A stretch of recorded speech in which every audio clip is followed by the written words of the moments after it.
video evidence for all those people who say that horned bucks are dangerous. This is Nehemiah. He's the best boy in the whole world. Intact buck.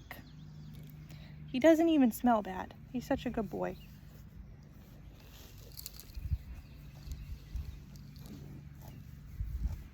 He's such a good boy. Just cuddling. Got an itch.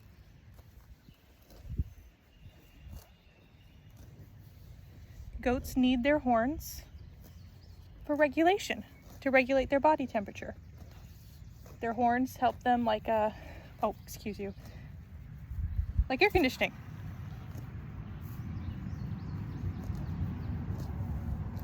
So they lose body heat through their horns during the heat of the summer.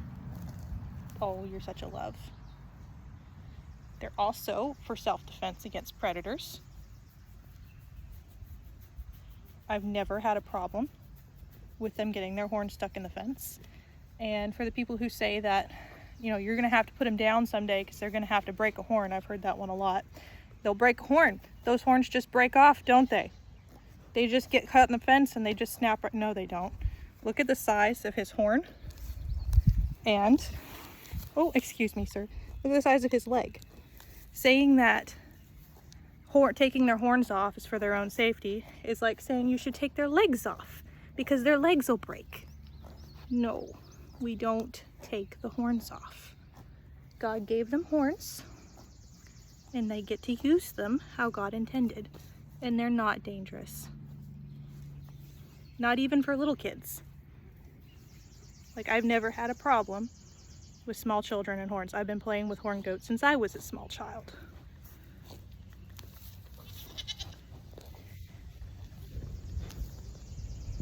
He likes butt scratches.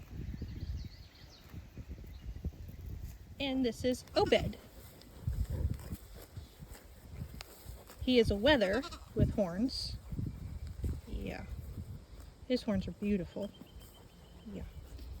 He's a good boy too. He's just a little excited because he thinks I've got food. I don't have food. I don't ever have problems with his horns. However, this is Boaz. He was a dehorned before I bought him, and I wish I could have said no to that, but he was already dehorned. And I have problems with scurs from this one. So you can see a little scur there. That one's not a big deal at all. But see this weird lump on his head? Yeah, I do have problems with that. And I'll show some pictures of what happens when he starts fighting with the other bucks, or when he starts rubbing his head on the fence. Without their horns, they don't have any, they don't have any protection on the tops of their heads. So they will knock the skin off the top of their heads and bleed all over the place. The other thing is, when you dehorn goats, especially intact bucks, you're just gonna have scurs. And I've heard a lot of people say, well, dehorn a buck and they're just gonna have scurs. It's something you deal with. It's better than having horns. No. Nehemiah's dad, Ransom, I actually lost to a scur that was about 6 inches long because the person who disbudded him didn't do it properly. And he kept knocking that scur off. He kept breaking that scur, and he would just bleed and bleed and bleed, and I'd have to take him to the vet and have it cauterized. And eventually there's meat inside the horn. There's tissue inside the horn. The tissue grew longer and the horn couldn't cover it, and he broke it open, and he was bleeding too bad. I had to have him put down. Couldn't save him, which is heartbreaking because he was my favorite.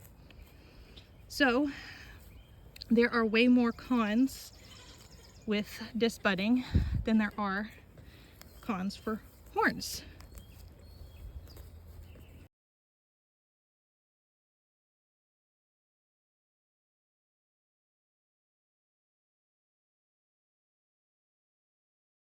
Let me see your head, mister. I am so sorry. Why do you do this to yourself, huh? Yeah, I'm so sorry you don't have your horns. Let me see your face. Come here, pretty boy. Yeah. This is Benjamin. Benjamin is 8 weeks old, and I wanted to show you his horns. This is Benjamin. Hi, buddy. You see how small his head is? He's 8 weeks old. Dehorning is typically done at 10 to 14 days old. As soon as you see the little horn bud poke through the skin, and what they do is they put the baby in a box that holds their head, and they take a hot iron and they burn off the horn nub right down to the skull. They have scabs on their heads for a few weeks afterwards that you have to take care of. And with bucks like Benjamin here, they typically have to do it twice. It's called the figure 8. So they burn one set of rings around the horn, and then they burn another set. So there's 2 burn marks per horn, 4 total. That is supposed to keep horns from coming up, but as we know, it doesn't work. They still get scurs, especially with the intact bucks. The people who I know who dehorn their own baby goats don't use sedation or numbing or anything like that. They just put them in the box and they burn those little horns off. We don't do that, do we? No, you're too cute. My vet, I talked to him about it once, and he said he will not dehorn the baby Nigerians until they're much older, but that increases the chance of them having horns, so he generally doesn't do it at all, because Dr. Bruce says that he has had babies die.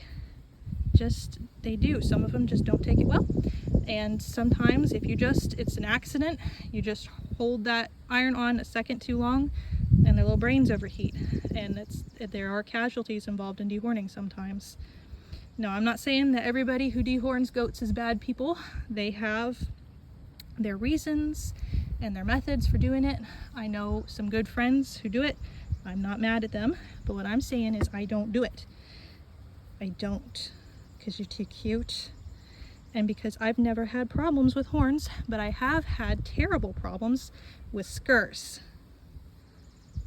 Yeah, so if you see me with a dehorned goat, somebody else dehorned that goat before I bought them. It's a cute little thing, huh? So Benjamin gets to keep his horns, and all the babies born on my farm get to keep their horns. That's all.